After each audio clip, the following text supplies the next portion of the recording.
DLSS 3.5 de Nvidia apporte énormément pour les possesseurs de cartes graphiques GeForce RTX, même de la série 2000.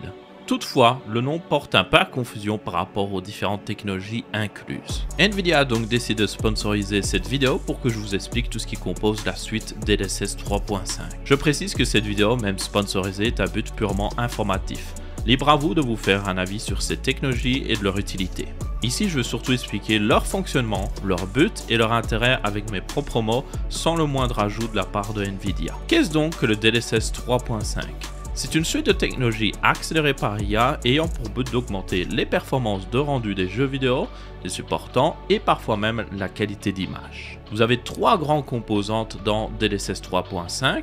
La première, Nvidia Super Résolution avec DLAA ou Deep Learning Anti-Aliasing. La deuxième, la génération d'images par IA de Nvidia. Et enfin la troisième, le petit nouveau, la reconstruction de rayons de Nvidia. Reprenons chacune d'entre elles dans l'ordre. Nvidia Super Résolution et DLAA, c'est basiquement le DLSS 2.0.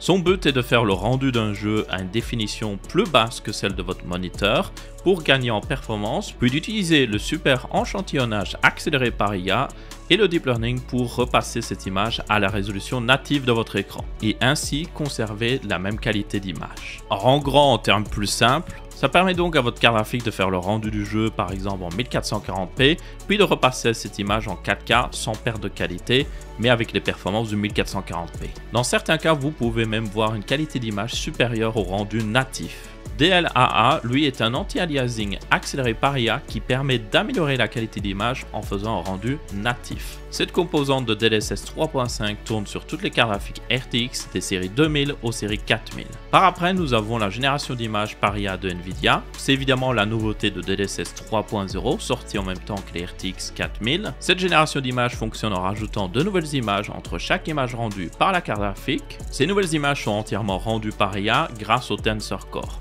De plus, Nvidia utilise aussi leur accélérateur de flux pour prédire le mouvement des jeux et ainsi éviter les artefacts visuels. C'était d'ailleurs l'une des plus grosses difficultés de cette technologie, de prédire justement le mouvement de ce qui peut se passer à l'écran. Toutefois, cette génération d'images peut des fois générer un délai au niveau de la latence. Nvidia utilise donc Reflex dans les jeux incorporant DLSS Frame Generation. C'est leur technologie permettant de diminuer la latence de rendu et donc contrebalancer la latence ajoutée par la génération d'images. Dans certains cas, la latence est même plus basse qu'avec un rendu natif sans DLSS. Un autre avantage de cette génération d'images est l'augmentation du FPS moyen dans les jeux limités par le processeur. Dans certains jeux comme Flight Simulator, même si vous faites le rendu du jeu à une plus basse définition, ce qui vous limite vraiment, c'est le processeur. Il ne travaille tout simplement pas assez vite, ce qui fait que la carte graphique est en attente permanente du CPU dans ce type de cas. Et ce même avec DLSS 2.0. La génération d'images génère toutefois de nouvelles images entièrement sur la carte graphique sans l'aide du processeur, ce qui permet donc d'éviter les limitations CPU. Cette technologie ne fonctionne toutefois que sur les RTX de la série 4000 à cause de ce flow accélérateur qui est présent sur le GPU d'Ada Lovelace. Et enfin on en arrive à la reconstruction de rayons introduite avec DLSS 3.5. Cette technologie permet de générer des images de meilleure qualité quand le ray tracing est utilisé, et dans certains cas d'augmenter les performances.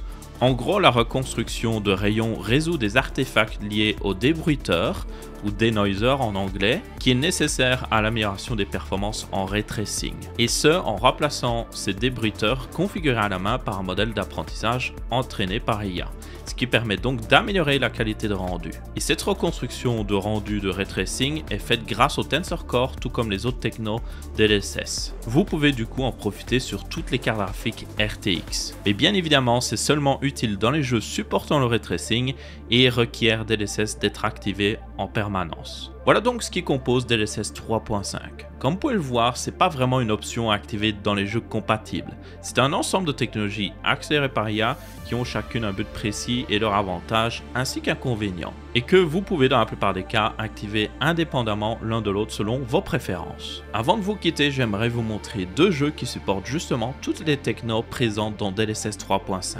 Le premier est évidemment Cyberpunk 2077 qui est certainement le meilleur jeu du moment en termes de rendu, selon moi en tout cas, mais aussi de support de techno de Nvidia, AMD et même Intel. Voici donc à quoi ressemble le jeu avec chaque technologie activée l'une après l'autre, et comme vous pouvez voir, ça fait une énorme différence déjà en termes de visuel, mais aussi en termes de FPS. Le deuxième jeu est Alan Wake 2 et tout comme Cyberpunk 2077, il supporte également toutes les technos de Nvidia et de DLSS 3.5. En conclusion, DLSS 3.5 n'est pas juste une seule option activée dans vos jeux préférés, c'est un ensemble de technologies qui vous permettra de booster les performances et même la fidélité graphique de vos jeux selon vos préférences. N'hésitez donc pas à tester si vous pouvez afin de vous faire une idée et voir si vraiment ça vaut la peine de les activer. Je vous invite également à donner votre avis en commentaire sur ce que vous pensez de chacune de ces technos. Les trouvez-vous utiles? Aimez-vous le résultat de rendu? Merci à tous et à toutes. N'hésitez pas également à laisser votre avis, que ce soit en pouce bleu, pouce rouge ou en commentaire, et on se retrouve pour une prochaine vidéo. Ciao ciao!